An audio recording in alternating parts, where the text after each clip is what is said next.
দুদিন পর পর ভয়াবহ অগ্নিকাণ্ড। মঙ্গলবার মিরপুর, বৃহস্পতিবার চট্টগ্রাম, আজ আগুনে পুড়ল হযরত শাহজালাল বিমানবন্দরের কার্গো ভিলেজ। দুপুরে লাগা আগুন ফায়ার সার্ভিসের ৩৭টি ইউনিটের চেষ্টায় নিয়ন্ত্রণে আসে রাত ৯টার দিকে। আগুন নেভাতে গিয়ে অসুস্থ ২৫ দমকল কর্মী চিকিৎসাধীন সম্মিলিত সামরিক হাসপাতালে।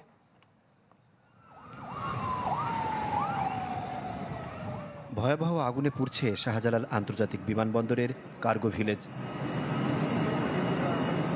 আগুনের লেলিহান শিখা আর ধোঁয়ার কুণ্ডলিতে আচ্ছন্ন চারপাশ।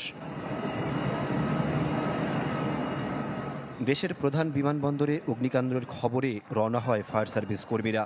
আগুন দ্রুত ছড়িয়ে পড়লে বাড়তে থাকে ইউনিটের সংখ্যা।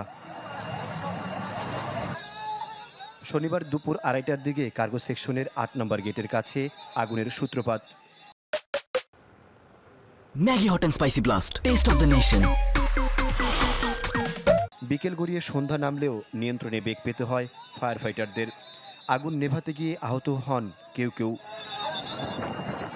যাত্রী নিরাপত্তা নিশ্চিতে বিমান ওঠানামা সাময়িক স্থগিত করে কর্তৃপক্ষ। ঢাকায় অবতরণ করতে না পেরে চট্টগ্রাম শাহ আমানত বিমানবন্দরে ৮টি আর সিলেটে নামে ৩টি উড়োজাহাজ। ভারতের দিল্লি ও চেন্নাই থেকে ছেড়ে আসা ২টি ফ্লাইট অবতরণ করে কলকাতায়। আমাদের ফ্লাইট ছিল ৮টা ৪৫-এ। এখন তো শিওর জানতে পারতেছি না কটা বাজে হবে না হবে।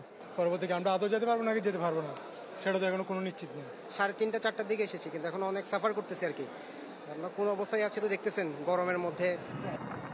পরিস্থিতি বিবেচনায় বাতিল করা হয় বাংলাদেশ বিমানের কুয়েতগামী ফ্লাইট।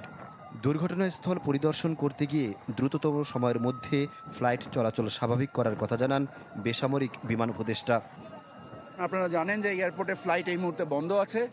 আমরা চেষ্টা করছি যে যত দ্রুত পারি আজকে রাতের মধ্যে ফ্লাইট ওপেন করা, এবং আমাদের ব্যবসায়িক কার্যক্রম যে এয়ার কার্গোর যে ঘটনাটা ঘটেছে, এবং আমাদের এখানে শুধু আমদানি কার্গোতে এই জটিলতা ঘটেছে। এই দুর্ঘটনাটা যেখানে ঘটেছে এটা শুধুমাত্র আমদানি কার্গো। রপ্তানি কার্গো আমাদের পরিপূর্ণ আল্লাহর রহমতে নিরাপদ রয়েছে।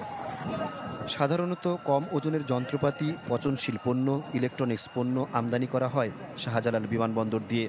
প্রাথমিকভাবে জানা যায়নি আগুনের ক্ষয়ক্ষতির পরিমাণ। আহমেদ সোহাগ, চ্যানেল 24, ঢাকা।